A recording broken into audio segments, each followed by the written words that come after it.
We have today the engine for Chevy. I'm not sure. We try to polish the thing to make it ready to start working it.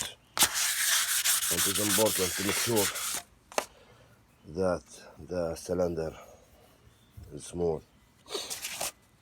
And I try like to clean good everything here. I did paint it for reason to save the block from rust عشان ما يصدي وشيته. يعني سهل علي أعرف وين المناطق اللي هي محتاجة فعلا تركيز هنا. طبعا